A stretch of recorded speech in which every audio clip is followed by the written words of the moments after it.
Hello, welcome to the self-learning podcast by Dr. Sushma Singh. Let us start discussion on Unit 2, Empirical Approach.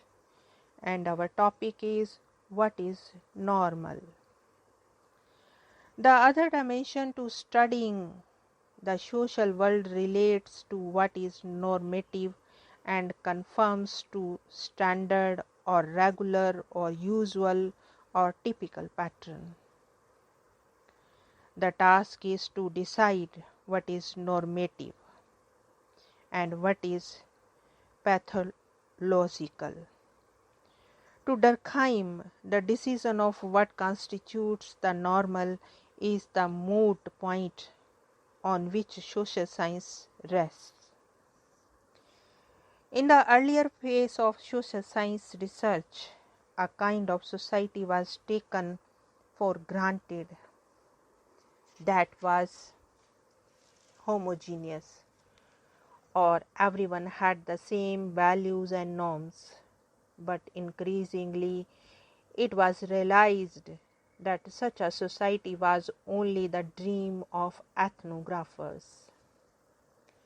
There exists practically no human society without any differentiation, and this means that for different sections of society, there may be varying values and points of view.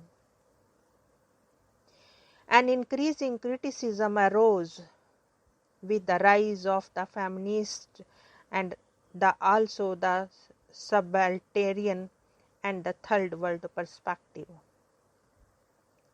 It was increasingly brought to the notice of the readers that what had been portrayed as normal and regular was such only for a section of society, and even in the simplest society, this was only the world of men.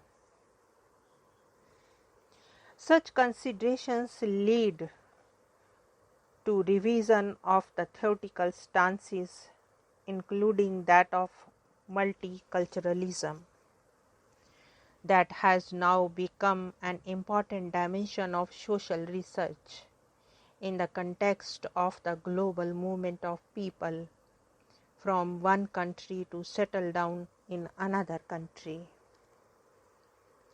Here we return to the scientific study of society and the assumptions and clarifications it entailed.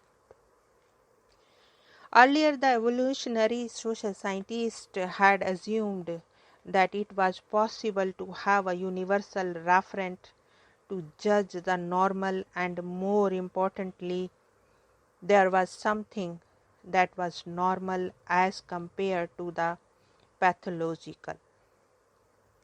The method to go about doing so could be statistical, but ultimately, as even Durkheim realized, one had to fall back on use of deductive logic. One way to look for a normal social phenomena was to look for its distribution in various societies of the human species. And if one kind of phenomena is found in most communities, in spite of having variable manifestations, it may be taken as normal. For example, almost all human societies have some kind of grouping we call a family. Thus, a family of no matter what form is usually supposed to be a normal condition of human societies, and breakdown or absence of this institution may be taken as pathological. This again indicates that there cannot be any truly objective and external conditions of normality.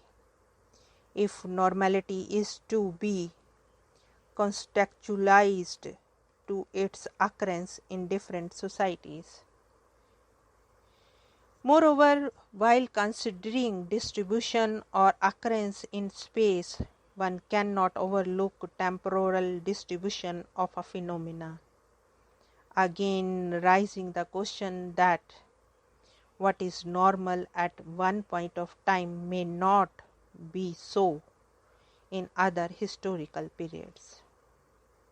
For example, in the modern world, the term family may also denote a single parent family or a family with parents of the same sex. Certainly, such families would have been considered abnormal only a couple of decades back. In Durkheim's time, variability in time and space were both explained by the concept of evolution. But today, history has replaced evolution, making an important difference. Progress is no longer seen as an inbuilt mechanism of transformation. In fact, just as we had the concept of cultural relativity across space, the same can now be applied across time. We can truly be neutral about things that have happened and also about those that are going to happen. But as we have seen time and again, such neutrality is not humanly possible about something that is occurring in the present. The acceptance of human subjectivity in the social sciences has ultimately given impetus to the emergence of the post-modern theory, about which we will read in the later units of this book. The logical normality of which Durkheim spoke came under the criticism as the logic of a particular observer. But Durkheim had been careful to point to the existence of cultural relativism to counter the universal laws of evolution posited by his predecessors such as Comte. He was also astute enough to separate the cause of existence of a phenomena from its function, a teleology to which later generations of the functionalists often fell. This takes us to the question about how to make sense of the facts collected during our research. In our next discussion, we will take the topic understanding the data collected. Now let us wind up the session and take rest. Thank you very much for engaging yourself with the self-learning podcasts.